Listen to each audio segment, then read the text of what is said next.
Hey, hello, good afternoon. My name is Ashley. Thank you for joining us on today's webinar, where we will be discussing what you need to do before meeting with the estate planning attorney. Now, before we begin, I'd like to quickly cover a few housekeeping items and discuss how to use the Zoom platform. To minimize any distractions, we have muted everyone's audio.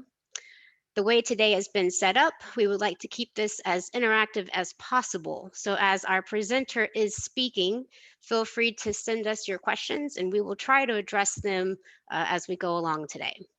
Questions should be submitted through the Q&A window provided on the Zoom toolbar. The chat window should be used if you're experiencing any technical difficulties or if you want to share a general comment with other attendees. We will be monitoring both the Q&A and the chat window throughout our session.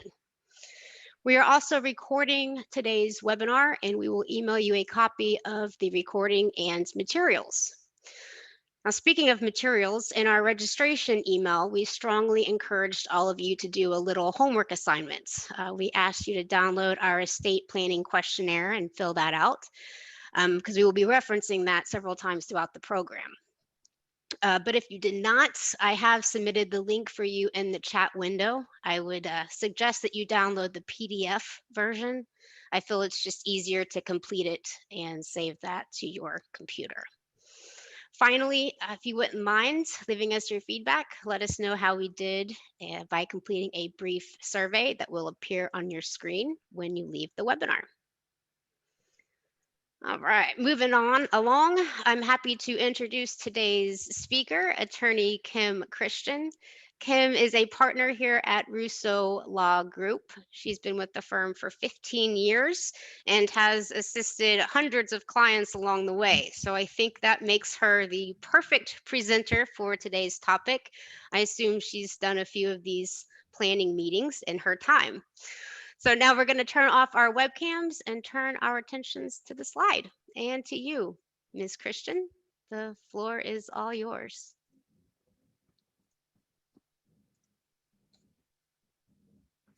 Okay, welcome everybody. Thank you for joining me. As Ashley said, I'm Kim Christian.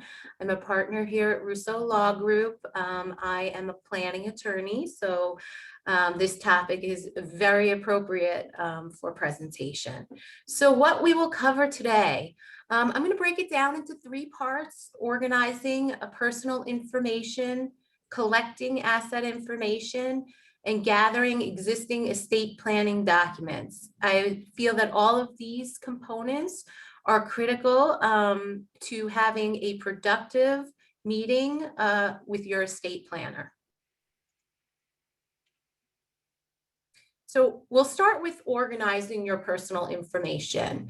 And I'm going to talk about what to organize, how to organize it, and I'm also going to speak a little bit about why we need it and why it makes sense to do this before your planning meeting. So when we meet with a new client, we give them a new client questionnaire or a client questionnaire. And that questionnaire, I think, is a really good organizational tool. So what we put on the screen today is a snapshot of the personal information section on the questionnaire. A lot of times when you meet with an estate planning attorney, they'll ask you to fill this out. And it'll be personal information, things like name, status of health, date of birth, spouse, address, contact person. All of these things are very relevant. First of all, it helps us understand a little bit about your overall situation. Are you married? What is your age? Things like, are you in the military service? Are we looking at veterans benefits? Things like that. Are we accounting for a spouse? And one of the biggest things that you want to try to fill out, even if it's 1 or 2 sentences, is client's objective. And we're going to talk about that a little more later, why that's so important. But the more you can come in with certain goals that you would like to achieve, the better your estate planning attorney can direct you. With that being said, as a estate planning attorney, if I think that there's additional information that we need to be speaking about, we would also cover that as well. The client's objective is very important, as well as the contact person. With anything, we just want to make sure we have the proper information in case we need to be in touch. Next slide. Okay, so we continue with the personal information, and the second page of it, it walks through who you referred us to, who you were referred by, also very important. Here in our office, and I know in another estate planning attorney's offices, you work as a team. You want to make sure if your accountant referred you, or a financial planner, or somebody that we would consider to be an integral part of your team, we want to work with them. We want to make sure everybody's in the fold. You want us to tell us your marital information. That matters when we're doing planning for you. We want to know if you had any previous marriages. We want to know if who your children are, if you have children, or if you have children from another marriage, or you have children that are adopted. All of these things are relevant to your estate plan. I've had many people say to me, well, why do you need to know about my children from a prior marriage? Or why do you need to know about X or Y? Because all of these are relevant, because at the end of the day, when you want your testamentary desires to be fulfilled, that's how you want your assets to go when you're no longer with us.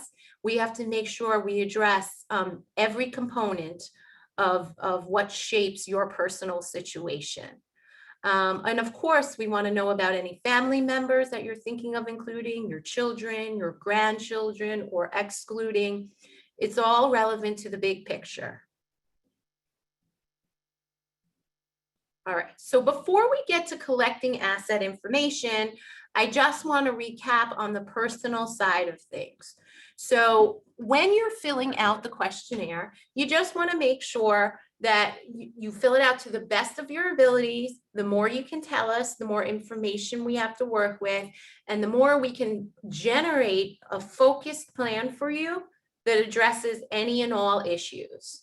All right, and we'll talk about it in a little bit, but for example, if I see that a child lives with the client, I can tell by the addresses. I will ask certain questions that may be relevant. When you're no longer with us, is the child going to live in the house, right? Continue to live there, or is it going to be sold? How are we going to handle that situation? So there's a lot of things your planning attorney can tell from the information that's requested. All right, so before I move to collecting asset information, I'm just going to check the chat box and the question and answer box just to see if anybody has specific questions regarding that piece. From what I can see at the moment, there are none, but as we go along, if you have any, as Ashley pointed out, please don't be shy. We want this to be as interactive as possible. All right, so the next section, collecting asset information. Why do we need this information? It's interesting. I just got this question this very morning when I was meeting with a new client. So there's multiple reasons why we may need this information. First and foremost, when you come in for an estate planning meeting, you want to make sure that your attorney is not operating in a vacuum. They want to see the big picture of your world. So just like we want to understand your personal information, we also want to understand your financial information. And there's three reasons, three primary reasons. There's also other reasons, but there's three primary reasons why we may want to know this. One of them, identifying testamentary desires. Another, identifying assets to be protected. Another could be addressing potential tax planning considerations. So we'll start with identifying testamentary desires. As I said prior, testamentary desires are your desires as to how you want your assets to pass way in the future when you're no longer with us, right? So when I look at your financial composition, I am able to say in a very specific way to you, okay, I noticed that you have a primary residence. Is there any anybody or any entity specifically that you would want that to go to.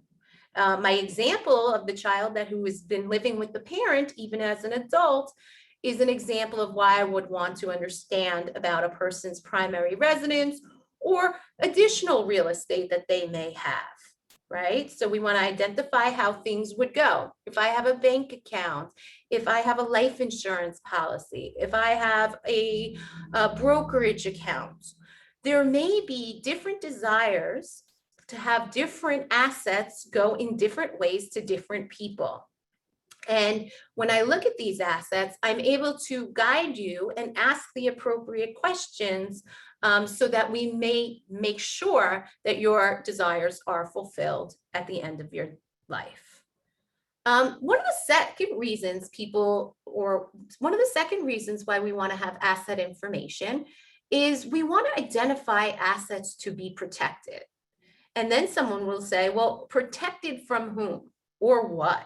Right? So sometimes people come to a planning meeting because they're concerned about long-term care. What if in the future I require long-term care, whether it be in a nursing home, whether it be at home? I want to make sure that my assets, Kim, are protected so that if I ever need long-term care, well, then I can make sure that they are not counted as a resource toward me. When you give us the full picture and you fill out the questionnaire completely, the more we know about your asset composition, the better we can guide you, right? So for example, if we recommended a trust and I saw there was a house or I saw there was a brokerage account, I can best advise you how to do that. All right. You also may be protecting assets from creditors, right? Sometimes I'll take a look at a questionnaire and I will see multiple rental properties. And I may say, hey, have you ever given any thought to establishing an LLC, for example? You know, someone might be concerned about creditor protection from that standpoint. Or someone may tell me, hey, a beneficiary has some creditor issues, right? Whether it be an IRS issue or things of that nature. They also may tell me they have a loved one with special needs and they want to make sure when the assets pass to those loved ones, they're protected so that any government benefits are preserved. So by showing your estate planning attorney as many of the assets and how they're allocated and things like that as possible, that is the best way to hone in on the best, most protective plan for you. The third one I have up here is addressing potential tax planning considerations, right? When I see all the different assets that you have, what the values are, how they're structured, I'm able to address any potential estate tax planning issues, right? So there's many taxes that we want to address. We want to look at what we call estate taxes, also known as death taxes. Do I have too much money in my name? And if I pass away, the government's going to tax me. We want to look at things like capital gains taxes. If I do a transfer of a piece of real estate, I want to make sure I do it the right way, for example. We want to look at income taxes. So when we identify and we get the most specific information that is available, then we're able to encompass any of these desires, protections, considerations that need to be addressed. So I'm gazing over and I see that there is some chat here. So I'm going to defer to Ashley. Ashley, are there any questions at this point? Yes, Kim, we do. The question is from an anonymous attendee. Her husband and her don't own anything jointly other than their home, which is a condo. They have no children, and the bank accounts are separate. So how would that impact the estate plan? Right. And thank you for submitting that question, because that is a perfect example of why we would want to understand and we'd want to visually see how the assets are titled. So if I heard you correctly, Ashley, they have a home that's joint and they have separate bank accounts. And they want to know, well, how does this impact your estate plan? And the answer is, it really depends on where you want to go with it, what you want to have happen. So let me give an example using this example. So an example out of an example. And of course, this is general. I have not seen the document, so I can't fully comment on it from a legal perspective, but this is a hypothetical. If I owned a joint home and it was rights of survivorship or it was designated as husband and wife, and I passed away, then it would vest automatically with the surviving spouse. And then the surviving spouse's estate planning documents would dictate where it goes after my passing. If my spouse and I each had different accounts and we weren't joint on them, then it would not operate in the way the example of the house went. If they're not joint, then it won't automatically vest with the surviving spouse unless those separate accounts identify the spouse as the beneficiary. So if you have a beneficiary on the account, then it will pass to that beneficiary, whomever you designated. So in this hypothetical, if I had a brokerage account and my spouse had a brokerage account and my brokerage account went to my niece and my spouse's brokerage account went to our nephew, then those would go different ways, even if our wills and our trusts mirrored each other. And then the third option is, hey, we can have it pass through your estate or pass through your trust, and it may have nothing to do with designating a specific person. It would just be identified in your documents. So that's an example of why it's important for us to know what your assets look like, because we may have to shift or change or designate beneficiaries or not designate beneficiaries depending on what your goals are. Any other questions, Ashley? No, Kim, that was great. Thanks. All right, we'll jump to the next slide. All right, so in our questionnaire, and I love this piece of our questionnaire, we have a chart, summary of assets and liabilities. And even if you're not meeting with your estate planning attorney, this is something that you want to try to do because, you know, it may be an eye opener for you, and it's great for organizational and understanding purposes.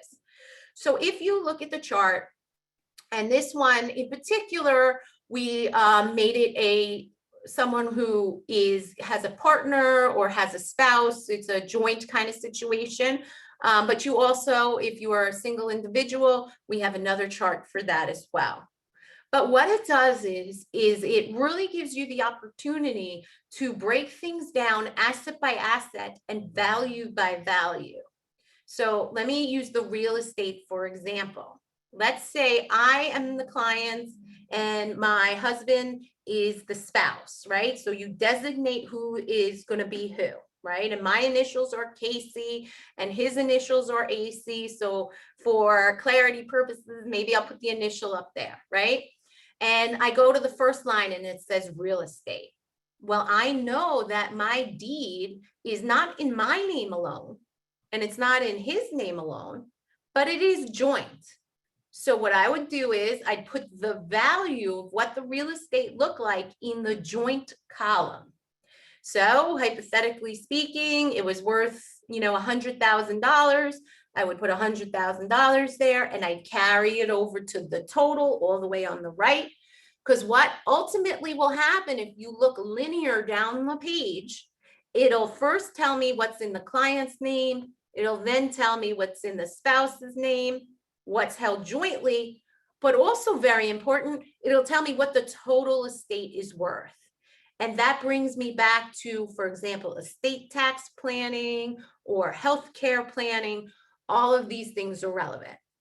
And then you'll see on the asset chart, it gives you the opportunity to break things down: checking, savings, CDs, stocks and bonds. And it really goes into detail. Are they individually held? Are they held in a brokerage? Or are they mutual funds, savings bonds, life insurance? We get into retirement benefits. All of these things matter. You're going to want to also address the liability section, right? The liability section may reduce things. So all of this is important. And I think it's critical for your estate planning meeting, but do it even if you're not meeting with an estate planning attorney. As I said, it's an eye opener and it helps you really organize things.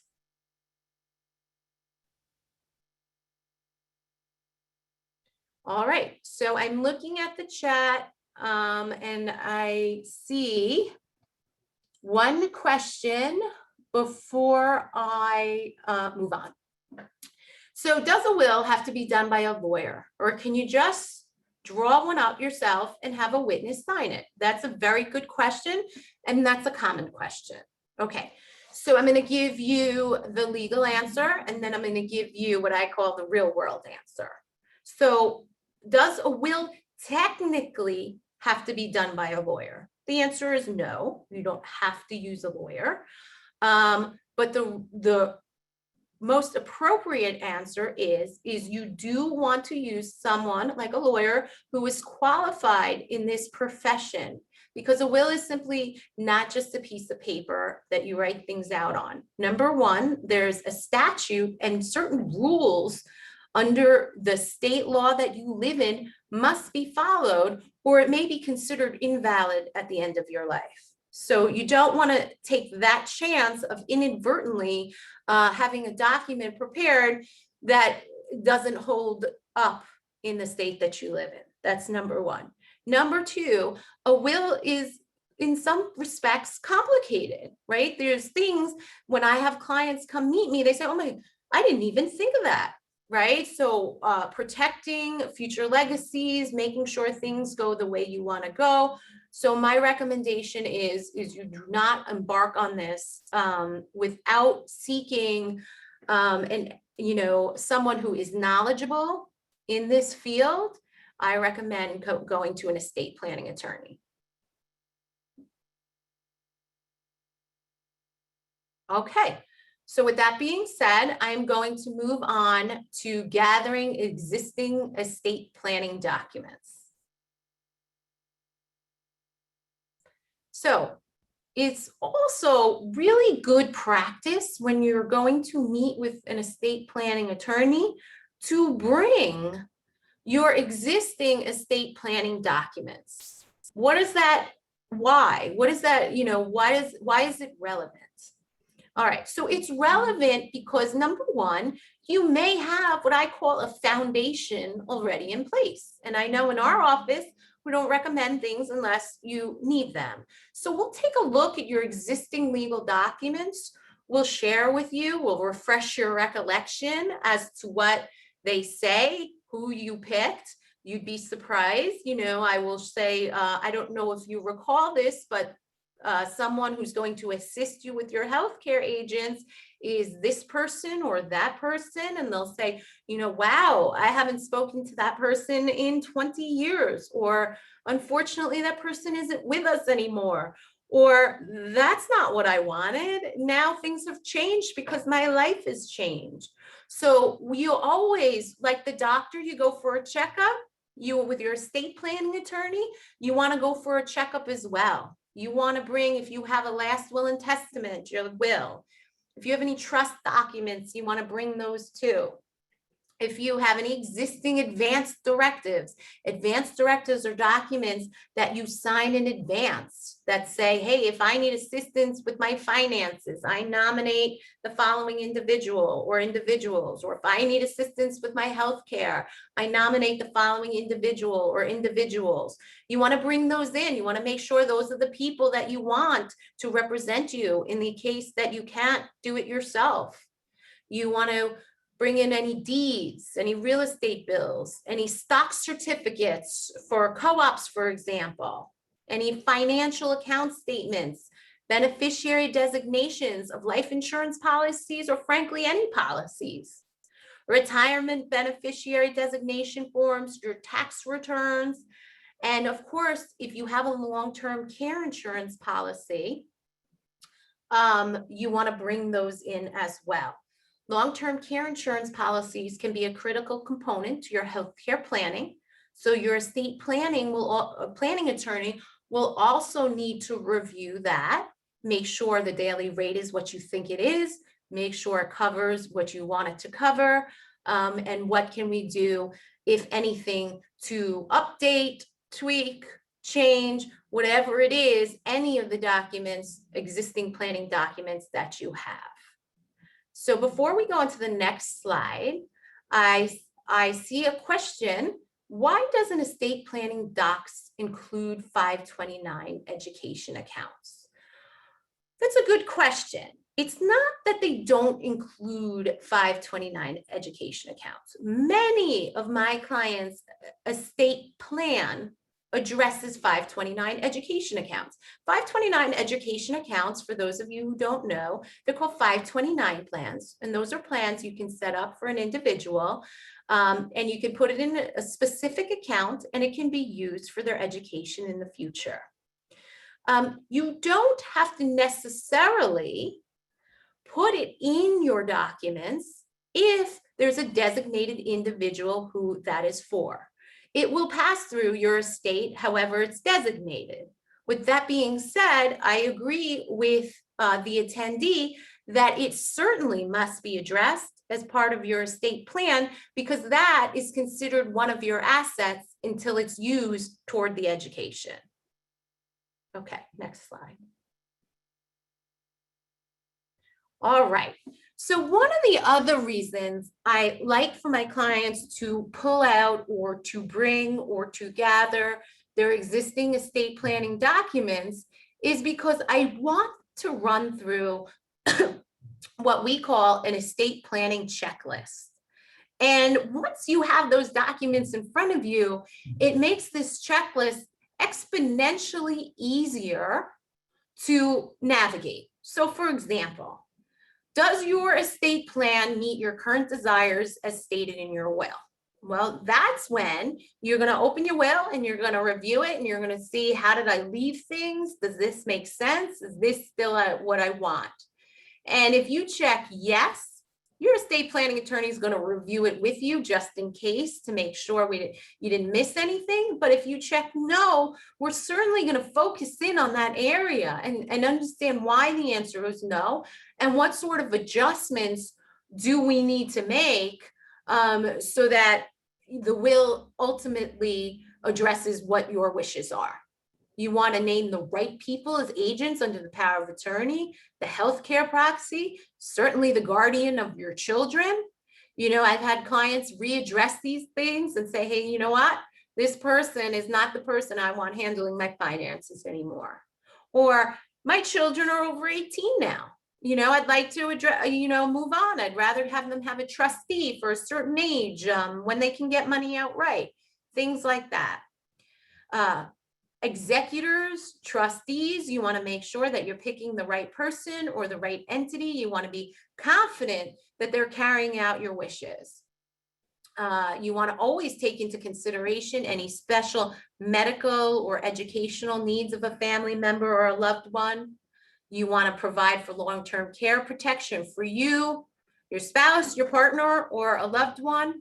You certainly want to take advantage of any estate planning strategies to save taxes. You may have charitable intentions and want to do charitable gifting. You may want to protect you and your assets during your retirement years, minimize income and estate taxes, and provide a smooth and tax advantage transfer of business interests, retirement interests. What happens if you become disabled, or what happens when you pass away?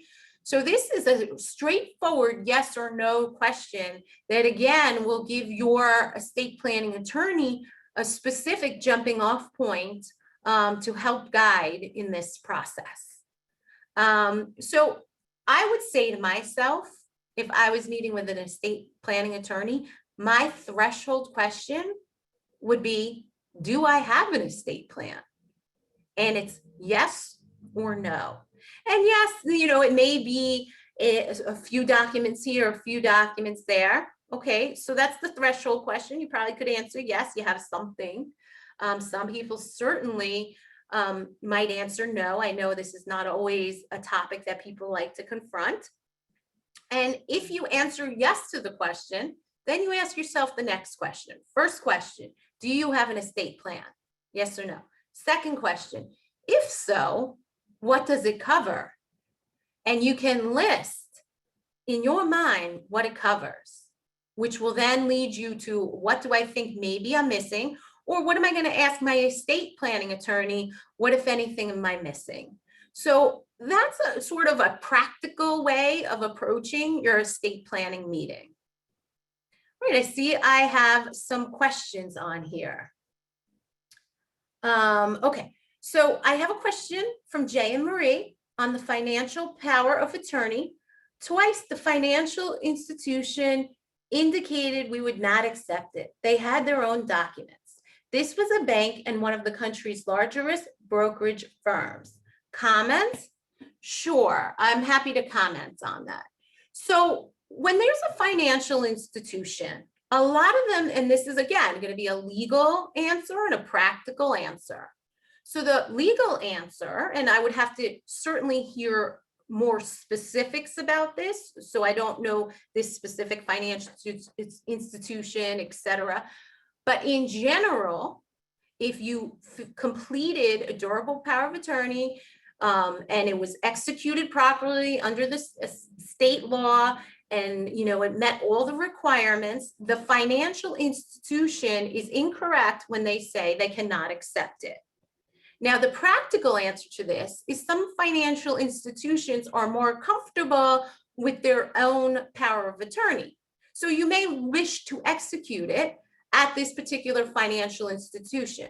But if you didn't, would your power of attorney be valid, assuming it met the appropriate criteria and there wasn't some extraneous reason that I don't know about that has to, involves this particular question, then they should accept it. And what I would recommend if you're confronted with this situation and you feel very strongly about accepting your power of attorney, then you get your estate planning attorney involved to clarify it with their legal department. All right, we have had occasions where we've had to push back and it's worked out. Edwin, what's the best way to handle people who have pensions from another country and even a property? Okay, so that's an excellent question, Edwin. Sometimes we have clients that have properties in other countries, and it really is going to be fact by fact, situation by situation. But you're always not always, but in general, you're going to want to contact counsel in that specific country because different countries have different rules. And then if possible, what you want to do is you want to coordinate, have your attorneys, your estate planning attorneys coordinate to make sure all of your testamentary desires are fulfilled in that manner. Okay, Ashley, next slide.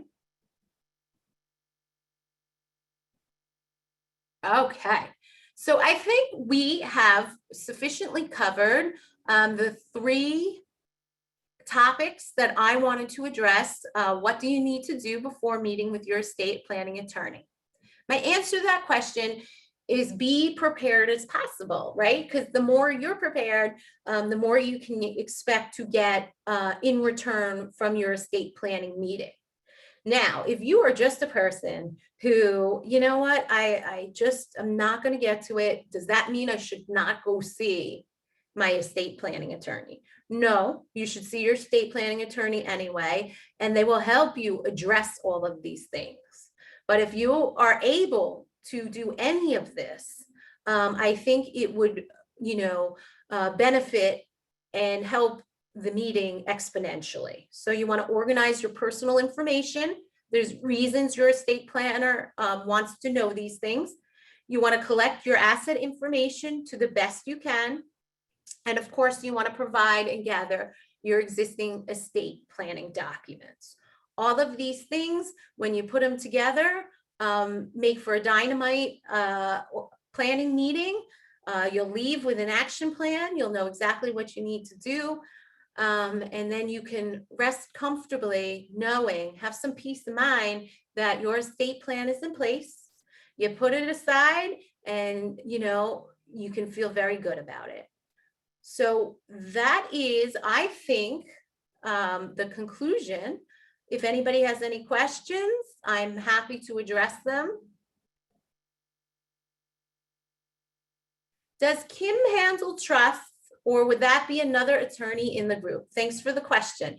Yes, I handle trusts. Our office does have departments. We have an estate planning department that is planning while you're alive, just what I spoke about, coming in for your planning meeting. A lot of times, Sharon, that will have to do with setting up trusts, not always, but that is part of a planning meeting. We have an estate administration department. That's the department where after a person passes away, we help administer the estate, whether it be a probate, whether it be a trust, any questions involving an estate. We have a real estate department. If you're selling a home pre-passing, or your estate is selling a home post-passing, we have a guardianship department if that is ever a situation that someone is in. We have a Medicaid department, so we can assist you with Medicaid planning. We have a tax department. So there's all different areas that we practice in. However, we specialize in these areas and make sure that everything we give is the appropriate advice. So to answer your question directly, we do handle trust. I handle trust. What my partners do as well. So it really is up to you. Okay, I see another chat. I created a special needs trust 10 years ago for my son, who is now 25. Many things have changed in our lives. Can a trust be updated now to reflect these significant changes? Also a good question. So it really depends on what the trust says. So what I would recommend in this particular situation, if you're looking to update things, is to have a planning meeting. The trust will be reviewed, and the planning attorney would be able to share with you, okay, what if anything can be done to update these changes? So that's what I would say about that.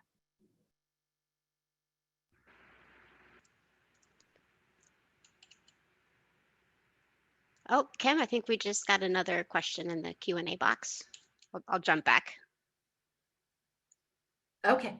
Yes. Can you explain the benefits and challenges of co-executors?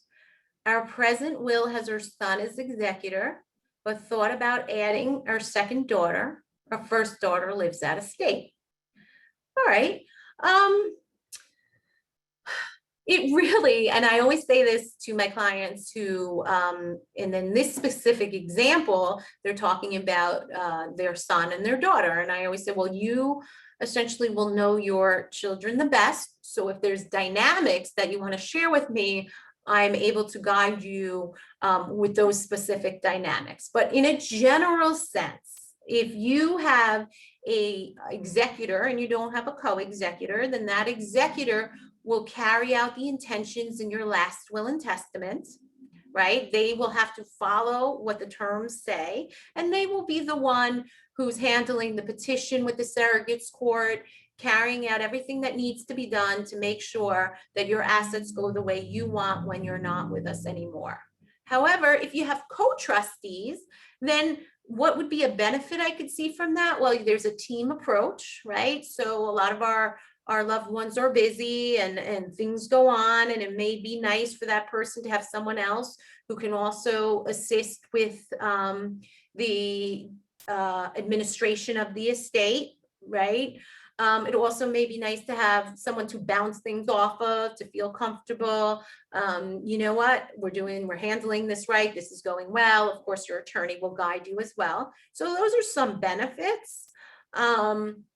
Some challenges once in a while that I see, and this is very fact specific. So, we would hear more about your family dynamics, is if they don't speak to each other or they don't get along, and now we're at loggerheads and we can't really move the estate the way we want to move it because we're worried about family dynamics and the co-trustees not getting along.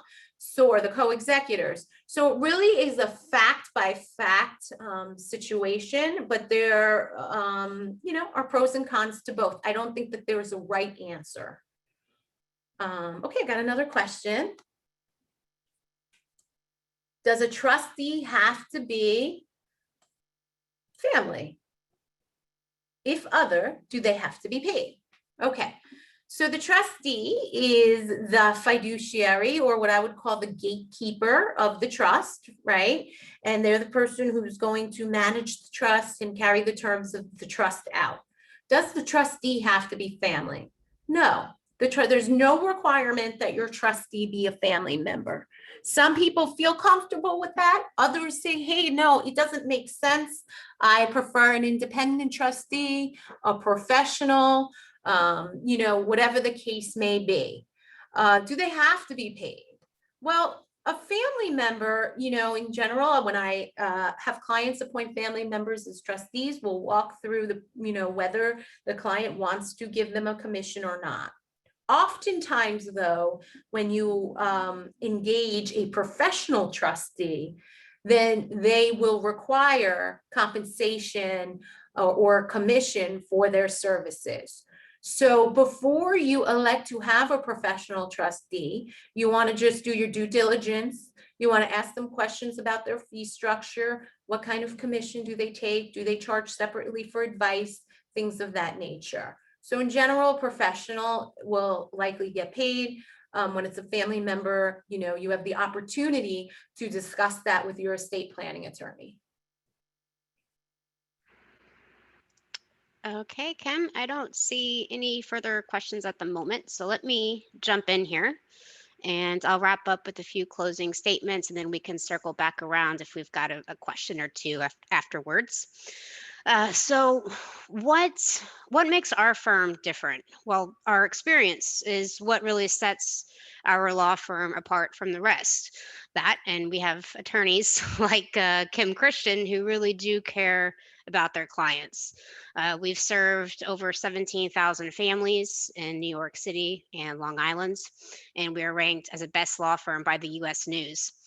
We also want to stay involved within the community and continue to host informative, relevant webinars that we hope will be helpful to you. So if you can all join us again on May 27th for our next webinar on how you can protect your rental properties with an LLC and written leases. Now we will send an email out with more information, so just keep an eye out for your invitation and feel free to share that invite with your family, friends, and colleagues. So the more the merrier. And finally, I want to make sure that we get to this part.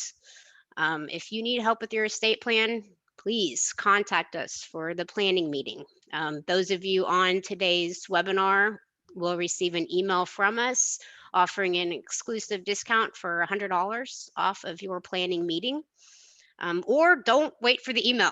You can give our office a call and just mention that you were on today's session, mention the phrase RLG 100. I forgot to put that on the screen here. So if you want to just mention that you were on the webinar, we'll be happy to let you take advantage of our offer. So I look forward to speaking with you all soon. Kim, I do see at least one other question. So do we have time to jump back and take a look at that before we close out? Sure, I think we can do one more. Okay. Thank you for all that information, Ashley. I appreciate that. Okay, so I have a question here. When you're updating a trust, do the original terms appear? For example, you left money for someone that you later deleted. It's really going to depend on the vehicle you use to change the document. So you can sometimes do an amendment to a trust. You can sometimes do a restatement to a trust. You can sometimes exercise something that's called a limited power of appointment. There's really different ways of making changes to documents. You could redo another will. Some attorneys add codicils to wills. So there's all different ways of making changes to your estate planning documents. So it's really going to depend on the vehicle that you use. But you should be mindful that old documents or old written documents that you have written are relevant. They're always relevant, particularly if you are disinheriting someone. You just want to be very clear with your estate planning attorney what your intentions are. So at the end of the day, the integrity of what you wanted in your estate planning to happen will happen. All right. All right. Oh, Thanks. I see a really good question that all of these were excellent questions, but this is a planning meeting question, and I think it's very relevant to the world we live in. So can a meeting be done virtually? I just got. And the answer to that is absolutely. We are happy to meet with you virtually, whatever platform makes you comfortable. We are able to address that. We can do a Zoom meeting, we can do a phone meeting, we can do a go-to meeting. Yes, so we certainly can meet you virtually, and we're also open to meet you in person as well. So we have staff at all of our locations, and we're certainly addressing all the necessary guidelines to keep everyone safe. Okay. So let's go ahead and wrap it up. Kim, thank you as always. Another wonderful presentation from you. So thank you, and certainly appreciate all of the attendees for joining us today. So I would just like to say be well and stay safe. Same. Thank you so much, everyone, and have a wonderful day. Have a great day. Okay. All right. Take care. Bye. Bye.